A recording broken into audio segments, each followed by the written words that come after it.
चंगा करता है, तू चंगा करता है, यीशु तू चंगा करता है, तू जीवन देता है, तू जीवन देता है, यीशु तू जीवन देता है। गिनती की पुस्तक 16वें अध्याय को उसके 1 और 2 वचन को पढ़ेंगे तो यहां पर कोरा नाम का एक मनुष्य है जो हारून के ही वंश का है। और ये कोरा नाम का मनुष्य ने अपने आप को ऊंचा करने के कारण विद्रोह किया है, जिसके द्वारा बड़ी संख्या में लोग मारे गए हैं। और ये कोरा प्रियो अपनी अभिलाषा को पूरी करने के लिए या अपनी बातों को लोगों के सामने लाने के लिए प्रियो उसने जो भी षड्यंत्र किया है उसके द्वारा प्रियो एक बड़ी हमें घटना देखने को मिलती है कि परमेश्वर के राज्य का बहुत बड़ा नुकसान हो गया है। प्रियो आज भी अनेक कलीसिया में आपको कोरा दिखाई देंगे और जब कोरा कलीसिया में प्रियो खड़ा हो जाता है तो कलीसिया में और समस्या बढ़ती रहती है। इसलिए प्रियो इस विषय को हमें जानना बहुत जरूरी है कि जब कोरा परमेश्वर की तंबू की सेविकाई कर रहा था और कोरा एक लेवी का वंश का है, कोरा हमेशा परमेश्वर की जो धार्मिक विधियां थे, जो धार्मिक बातें थे, उसका प्रतिनिधि करना। और वो जब प्रतिनिधि कर रहा था प्रियो कोरा, तो उसके पास कुछ जवाबदारी दी गई थी और वो काफी सालों से उस जवाबदारी को निभा रहा था। उसका काम था परमेश्वर के तंबू को संभालना, उसके पवित्र बर्तनों को संभालना और उसकी देखभाल करना, उसे बांधे रखना, उसे खोलना, क्योंकि तंबू हर समय के बाद अलग अलग जगह बदला जाता था। बदलने का कारण यही था कि वे बड़ी संख्या में थे और वो मिस्र से अब कनान में आ चुके हैं और जैसे जैसा परमेश्वर उनकी अगुवाई करता था वे इस रीति से अपने तंबू को, जगह को बदलते रहते थे। और कोरा के पास यह मुख्य जिम्मेदारी थी और कोरा यह भी जानता था अति पवित्र स्थान में याजक जा सकता है, पर कोरा हमेशा उस अति पवित्र स्थान में जाता था, वहां पर तंबुओं का काम करता था, तंबू को खोलता था, तंबू को निकालता था, तंबू को बांधता था, पवित्र बर्तनों को धोता था, साफ करता था, उसकी रखवाली करता था। कभी कभी क्या होता है उनके प्रियो, जब परमेश्वर हमें बहुत महत्वपूर्ण जिम्मेदारी देता है तो प्रियो हमारे जीवन में घमंड उत्पन्न हो जाता है। हमें लगता है कि मैं जो बोल रहा हूं वही सही है या मैं जो बताऊंगा वही सही है, या हमें ऐसा लगने लगता है कि मैं बहुत काम कर रहा हूं, अभी परमेश्वर मेरा भी सुनता है, परमेश्वर ने मुझे भी अधिकार दिया है। हाँ, पास्टर तो है पर उसके साथ मैं भी भविष्यवाणी करता हूं, मैं भी चंगाई करता हूं, मैं भी सब कुछ करता हूं। प्रियो ये सब करना ही है, ये सब होएगा ही, पर हमें उस अधिकार के अधीनता में रह के करने की जरूरत है। अनेक चर्चेस में ऐसा भी होता है कि पासवान के पास चंगाई करने का वरदान नहीं होता, पर एक दूसरे मनुष्य के पास वो वरदान होता है। अनेक पासवानों के पास भविष्यवाणी का वरदान नहीं होता, पर एक दूसरे मनुष्य के पास वरदान होता है। तो इसका मतलब नहीं है कि वे लोग परमेश्वर के दास के ऊपर चढ़ाई करें। उन्हें वो वरदान दिया गया है, उस वरदान का इस्तेमाल परमेश्वर के दास के अधीनता में रह के उसे पूरा करना है। जब यह बात नहीं होती प्रियो कलीसिया में, तब हमें दिखाई देने लगता है कि अनेक कोरा खड़े रह जाते हैं और वो अपनी सनक के कारण, अपनी अभिलाषा के कारण, अपनी जरूरत को पूरा करने के लिए निर्णय लेते हैं। हम देखते हैं कि जब कोरा ने यह ठान लिया, उसका मन अंदर से खराब होने के कारण उसने अपने साथ दातान और अबीराम को ले लिया है। और दातान और अबीराम प्रियो बिन्यामीन गोत्र से आए हुए थे, ये लेवियों की प्रतिनिधि करते थे और ये तीनों ने अपनी एक संगठन बना ली है। और केवल संगठन नहीं बना लिया है, पर ये दातान अबीराम ने प्रियो अपने साथ सम्मानी लोग, प्रतिष्ठित लोग, जो गांव में, जो समाज में, जो उनके साथ काम करने वाले में अत्यंत धनवान थे, सम्मानीय थे, आदर के लोग थे, उन्हें अपने साथ कर लिया है। और उनकी संख्या 250 लोग थे और 250 लोग ने मिलकर मूसा के खिलाफ विद्रोह किया है और मूसा को उन्होंने कटघरे में लिया है और वो मुझसे से आक्रोश में बात करने लगे, उससे गुस्से में आकर बात करने लगे। हम फिर एक बार उस वचन को पढ़ते हैं, गिनती की पुस्तक उसका 16वां अध्याय, उसका पहला और दूसरा वचन, बाद में हम तीसरे वचन पे जाएंगे। कोरह जो लेवी का परपोता, कहात का पोता और इसहार का पुत्र था, वह एलियाब के पुत्र दातान और अबीराम और पेलेत के पुत्र ओन, इन तीनों रूबनियों से मिलकर मंडली के 250 प्रधान जो सभासद और नामी थे उनको संग लिया। क्या थे प्रियो? वो सभासद थे और नाभी थे, मुझे नाभी लोग भी थे और अत्यंत मानने वाले तो सम्मानीय तो थे ही, पर वो सभासद थे, उनके पास वो अधिकार था। परमेश्वर ने मूसा के द्वारा ऐसे लोग नियुक्त किए गए थे, क्योंकि 40 लाख लोग हो सकते हैं, कोई बोलता है 30 लाख है, कोई बोलता है 40 लाख है, पर ये बड़ी संख्या थी। यहां पर ऐसे सभासदों की जरूरत है, ऐसे नामी लोगों की जरूरत है जो इन लोगों का नेतृत्व करे, क्योंकि मूसा इतने लोगों का इकट्ठा नेतृत्व नहीं कर सकता था। पर कोरा ने एक अपनी प्रकार से, अपनी विचारधारा से एक बात की शुरुआत कर दी है, और वो यहां पर कहता है, तीसरे वचन को हम पढ़ते। और वे मूसा और हारून के विरुद्ध उठ खड़े हुए और उनसे कहने लगे, तुमने बहुत किया, अब बस करो, क्योंकि सारी मंडली का एक एक मनुष्य पवित्र है और यहोवा उनके मध्य में रहता है, इसलिए तुम यहोवा की मंडली में ऊंचे पद वाले क्यों बन बैठे हो। यहां पर कोरा कह रहा है कि बस हो गया, उन्होंने विद्रोह किया है, उन्होंने बताया बस हो गया, केवल मूसा और हारून तू ही पवित्र नहीं है, मंडली में आया हुआ हर एक मनुष्य पवित्र है। हमने बार बार इस स्टेटमेंट को सुना है कलीसिया में भी। अगर कुछ कहने ने हमारा भी आध्यात्मिक जीवन है, हमको मालूम नहीं क्या हमारे बच्चों के साथ जीवन है, हम किस प्रकार के जीवन को बिता रहे, ये प्रियो कलीसिया में बातें होती रहती है, पर ये बातें इसलिए लिखी गई है कि इन घटनाओं के द्वारा हम हमारे जीवन में सीख ले। प्रियो कभी कभी क्या होता है मालूम है क्या? अगर एक अधिकारी शांत बैठा है और वो कुछ काम नहीं कर रहा और उससे लग रहा है कि परमेश्वर उससे बात नहीं कर रहा, उसके पास कुछ योजना नहीं दिखाई दे रहा, या उसके पास कुछ परमेश्वर के द्वारा उसे मार्गदर्शन नहीं मिल रहा, वो केवल शांत बैठा रहता है और अपने आप को शांत रखता है, तो कभी कभी क्या होता है, जो काम करने वाले लोग होते उन्हें लगने लगता है अरे पास्टर कुछ कर रहा ही नहीं है, अरे ये अधिकारी कुछ कर रहा ही नहीं है। तो प्रियो इसी प्रकार से वो भी कोरा, दातान और अबीराम ये मूसा के बारे में आकर वार्तालाप करने लगे और कहने लगे बस बस बस, तुम लोग ही सब कुछ नहीं है, हमें भी पता है क्या करना है, हमारे पास भी वो अधिकार है, हम भी सब पवित्र है। प्रिय इस प्रकार का बगावत उन्होंने किया है। यह सुनकर मूसा अपने मुंह के बल गिरा, फिर उसने कोरा और उसकी सारी मंडली से कहा, सवेरे यहोवा दिखला देगा कौन उसका है, कौन पवित्र है, उसको अपने समीप बुला लेगा, उसको वह आप चुन लेगा, उसी को अपने समीप बुला भी लेगा। प्रियो यहां पर हमें देखने को मिलता है कि मूसा एक अनुभवी मनुष्य है, उसने बहुत बार परमेश्वर के साथ बातचीत की है। उसके अनुभव के हिसाब से उसने क्या किया है, जब दातान, अबीराम, कोरा ने उसका विरोध किया है, उसने किसी भी प्रकार से अपने आप को उनके साथ वार्तालाप में झोंक नहीं दिया है, उसने अपने आप को पवित्रता में बनाए रखा। वो परमेश्वर के सानिध्य में गिर गया और वो प्रभु के पास प्रार्थना करने लगा, और जब वो परमेश्वर के सानिध्य में गिर गया, प्रभु ने उसे वो प्रकाशन दिया है और वो उठकर खड़ा हुआ और वो कहने लगा कि ठीक है, तुम और मैं अपना अपना धूपदान लाएंगे और परमेश्वर के समीप अर्पण करेंगे।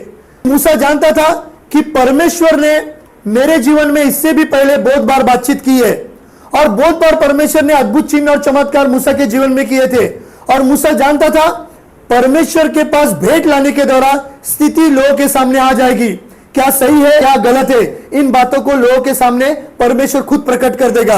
इसलिए है कोरा, तुम अपनी सारी मंडली समेत यह करो, अर्थात अपना अपना धूपदान ठीक करो, और कल उनमें आग रखकर यहोवा के सामने धूप देना, तब जिसको यहोवा चुन ले वही पवित्र ठहरेगा। और यहाँ पर एक विकल्प दिया गया, उसने कहा कि तू भी अपना धूपदान लाना, मैं भी धूपदान लाऊंगा, परमेश्वर के पास प्रकट करेंगे, और जिस पर परमेश्वर की आग आएगी उसकी परमेश्वर ने प्रार्थना सुन ली गई है। प्रियो मैं आपको बताना चाहता हूं कि ये जो दातान, अबीराम और कोरा है, इनका व्यक्तिगत कुछ मूसा के साथ वाद विवाद यहां पर हमें दिखाई नहीं दे रहा, पर वो मूसा को एक जरूरी मनुष्य नहीं समझ रहे। उन्हें लग रहा है ठीक है, वो हमारा ही तरह एक साधारण मनुष्य है, तो उनकी अभी जरूरत नहीं है, उसको छोड़ के हम काम कर सकते हैं, हम सेवा कर सकते हैं। पर प्रियो मसीह जीवन में हमें देखने को मिलता है कि वे उनकी भारी गलती थी। प्रियो एक उनसे ऐसी गलती हो गई थी, जिन्होंने परमेश्वर के अधिकार को समझा नहीं और परमेश्वर के अधिकार को जाना नहीं। जब मनुष्य परमेश्वर के अधिकार को या परमेश्वर के लोगों को जब मनुष्य समझ नहीं पाता, तब प्रियो इस प्रकार की बातचीत या इस प्रकार की बातें मंडली में होने लगती है, और इसके लिए मंडली का एक बड़ा नुकसान होता है। प्रियो हमें देखने को मिलता है, जब दातान और अबीराम ने और कोरा ने कहा है, उन्हें कलीसिया में सेवा करना है, उन्हें काम करना है, उनकी इच्छा है कि वो कलीसिया में सेवा करे। पर हमें देखने को मिलता है कि सेवा करते समय जो एक सेवक का अधिकार है, उस सेवक को नहीं मानने के लिए तैयार है, उसके अधिकार को मानने के लिए तैयार नहीं है, पर उन्हें सेवा करना है। पर प्रियो, जब भी हम सेवा करते हैं, उस अधिकार को छोड़कर हम सेवा नहीं कर सकते। उस अधिकार के अधीनता में रहकर हमें सेवा करना है। उस अधीनता में रहकर हम सेवा नहीं कर पाएंगे प्रियो, तो और ये एक बाहरी आग होगी जो बाहर से लगाई हुई आगे या मनुष्य की ओर से लगाई आगे, इससे परमेश्वर मान्यता नहीं देता। और इन लोगों ने भी इसी प्रकार की वार्तालाप की है। उन्होंने जो वाद विवाद जो मूसा के साथ कर रहे हैं, मूसा को अधिकार को वे मानने के लिए तैयार नहीं है। आपको जो अधिकारी दिया है उसे मानकर ही आपको सेवा करना है। जब उसे छोड़कर कुछ करने को जाएंगे तो प्रियो, हमें कलीसिया में बड़ी टूट फूट, लड़ाई झगड़े देखने को मिलेगी। लेवियों, हाँ, तुम भी बड़ी बड़ी बातें करते हो, हाँ, अब बस करो। फिर मूसा ने कोरह से कहा, लेवियों सुनो, क्या यह तुम्हें छोटी बात जान पड़ती है कि इज़राइल के परमेश्वर ने तुमको इज़राइल की मंडली से अलग करके अपने निवास की सेवा करने और मंडली के सामने खड़े होकर उसकी भी सेवा टहल करने के लिए अपने समीप बुला लिया है। प्रियो, यहाँ पर मूसा बता रहा है उन्हें कि आपको कितनी बड़ी जिम्मेदारी दी गई, कितना बड़ा आपको सौभाग्य मिला कि परमेश्वर की वेदी की सेवा करने का मौका, परमेश्वर की नाम की महिमा करने का मौका, ये जो सौभाग्य है वो परमेश्वर ने आप लोगों को दिया है। और इन बातों को प्रियो वो समझ रहे नहीं है। मैं आपको बताना चाहता हूं कि जो भी लोग यहाँ पर वचन की सेविकाएं करते हैं, या चर्च में यहाँ पर गाने गाने का काम करते हैं, या ड्रम बजाने का काम करते हैं, या कांगो बजाने का काम करते हैं, जो भी यहाँ पर छोटा से छोटा काम कर रहा है, प्रियो ये हमारे लिए अत्यंत सौभाग्य की बात है कि प्रभु ने इस काम के लिए हमें चुना है। अनेक लोगों को ऐसे काम प्रभु जी प्रियो प्राप्त नहीं होते। तो प्रियो, यह हमारा सौभाग्य का बात है कि परमेश्वर ने हमें इस स्थान पर काम दिया है और उस काम को पूरे आनंद के साथ करना है क्योंकि प्रभु ने हमें चुना है।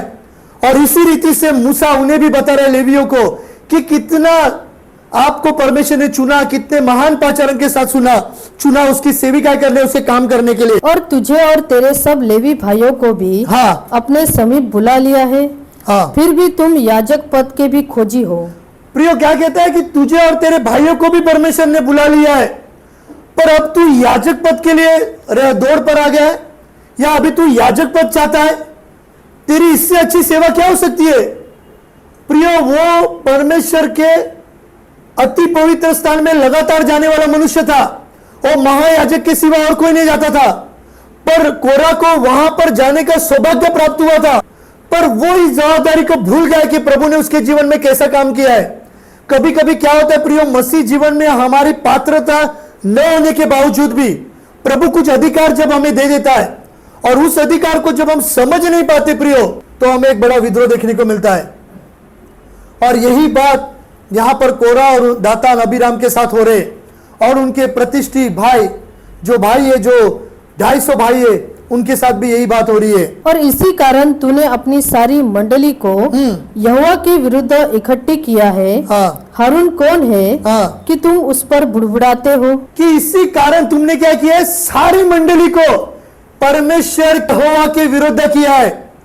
प्रियो, परमेश्वर यहोवा के विरुद्ध में किया बोल रहा है मूसा।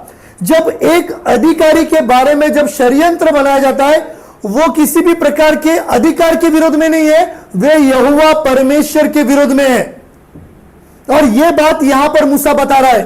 प्रियो, ऐसा एक गलत आत्मा मंडली को भारी तादाद में नुकसान पहुंचा सकता है और अनेक लोगों के लिए नाश का कारण बन सकता है। इसलिए प्रियो, हमें हमेशा जागरूक रहना है, प्रार्थना करते रहना है, क्या सच में यह आत्मा परमेश्वर की ओर से?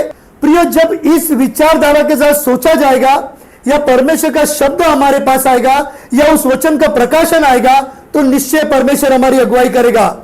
पर यदि ये बातें हमारे जीवन में नहीं होगी प्रियो, तो ये कोरा के समान हम सारे लोगों को लेकर एक बगावत करने की शुरुआत कर देंगे। प्रियो, ये कहां पर भी जाइए, आप किसी भी कलीसिया में जाइए, आपको इस प्रकार की स्थिति को देखने को मिलेगा। पर प्रियो, परमेश्वर हमारे साथ है और प्रभु निश्चय हमें छुड़ाएगा। केवल हमें परमेश्वर के अधिकार के अधीन रहना है और परमेश्वर की महिमा करना है। क्या सच में अधिकार के खिलाफ बोलना नहीं है? बोलना है प्रियो। अगर एखादे मैं अधिकारी हूं, मैं यहां पर पासबान हूं और मैं कुछ गलत कर रहा हूं, मैं कुछ गलत बोल रहा हूं, तो इसका मतलब ऐसा नहीं कि आपको बोलना नहीं है, आपको बोलना है, आपको करेक्शन करना है कि जिसके द्वारा प्रियो उन्नति होती रहेगी कलीसिया की। पर प्रियो बोलते समय शांति से, नम्रता के साथ, दीनता के साथ करेक्शन करना है प्रियो। हर एक जन मसीह जीवन में सीखता रहता है और यीशु के आने के दिन तक हमें सीखते रहना है प्रियो। कोई भी मनुष्य बोलने में परफेक्ट नहीं है, हर एक के साथ बोलने में कुछ बातों में गलतियां हो जाती है, और जब हमसे गलती होती है प्रियो, हमें उस गलती को सुधारना है और प्रभु के मार्ग में खड़े रहना है कि जिसके द्वारा परमेश्वर और हमारी अगुवाई करे। फिर मूसा ने एलियाब के पुत्र दातान और अबीराम को बुलवा भेजा और उन्होंने कहा, हम तेरे पास नहीं आएंगे। प्रियो क्या कहा? जब परमेश्वर के दास ने उन सेवकों को बुलाने के लिए भेजा, दातान अबीराम को, कि उन्हें यहां पर बुला के लेकर आओ, तो प्रियो उन्होंने कहा कि हम नहीं आएंगे। उन्होंने अधिकार के खिलाफ बलवा करने की शुरुआत कर दी। वो कहने लगे कि हमको आने की जरूरत नहीं है मूसा के पास, हम नहीं आएंगे, क्योंकि उन्हें अधिकार की अधीनता में नहीं रहना था। जो भी मनुष्य अपने भाई बंधु, अपने घर के लोग, अपने रिश्तेदार, अपने बच्चे, अपनी बेटी के सिवा और किसी के बारे में सोचता नहीं है, केवल अपने ही परिवार के बारे में सोचता है, उनके ही अधिकार के बारे में सोचता है, तो प्रियो अब तक उसने परमेश्वर के अधिकार को जाना नहीं है और ना ही उससे परमेश्वर के वचन के प्रकाशन को मिला है उसे। ऐसा ही मनुष्य होता है जो केवल अधिकार के बारे में अपने परिवार तक ही सीमित होता है, उसके पास ना ही वचन का प्रकाशन होता है और ना ही वो परमेश्वर के अधिकार के महत्वपूर्ण बातों को जानता है। ऐसे लोग के द्वारा प्रियो मंडली का बड़ा नुकसान होता है, बड़ा नुकसान होता है प्रियो। इसलिए हमें समझना है कि परमेश्वर का अधिकार क्या है और परमेश्वर को सेवकों को नियुक्त किया गया है, उनका अधिकार क्या है। जब इन बातों को हम समझ लेंगे, परमेश्वर निश्चय प्रभु के राज्य के लिए हमारे लोगों का इस्तेमाल करेगा। क्या यह एक छोटी बात है कि तू हमको ऐसे देश में जिसमें दूध और मधु की धाराएं बहती है इसलिए निकाल लाया है कि हमें जंगल में मार डाले, फिर क्या तू हमारे ऊपर प्रधान भी बनकर अधिकार जताता है? प्रिय, यहाँ पर हमें देखने को मिलता है कि ये जो दातान अबीराम बोल रहे हैं ये बात सही है। उसने कहा कि तूने हमें कनान में तो लेकर आया और तूने हमें कहा था यहाँ पर दूध और मध मिलेगा, यहाँ पर उपजाऊ जमीन होगी, पर यहाँ पर ऐसा कुछ उसे दिखाई नहीं दे रहा। तूने हमें ऐसे देश में जहाँ दूध और मधु की धाराएं बहती है नहीं पहुँचाया और न हमें खेतों और दाख की बारियों के अधिकारी किया। क्या तू इन लोगों की आंखों में धूल डालेगा? हम तो नहीं आएंगे।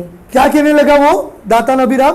वो बताने लगा कि जो मूसा ने हमें अभिवचन दिया था, जो उसने हमें कहा था कि मैं तुम्हें दूध और मधु के देश में लेके जाऊंगा, तुम्हारे नाम पर मैं दाख की बादी कर दूंगा, ऐसा हमें कुछ इधर कनान में मिला नहीं है। हम बड़ी आशा के साथ यहां पर आए थे और यह बात सही थी प्रियो, अब तक उन्हें ऐसा कुछ वहां पर मिला नहीं था।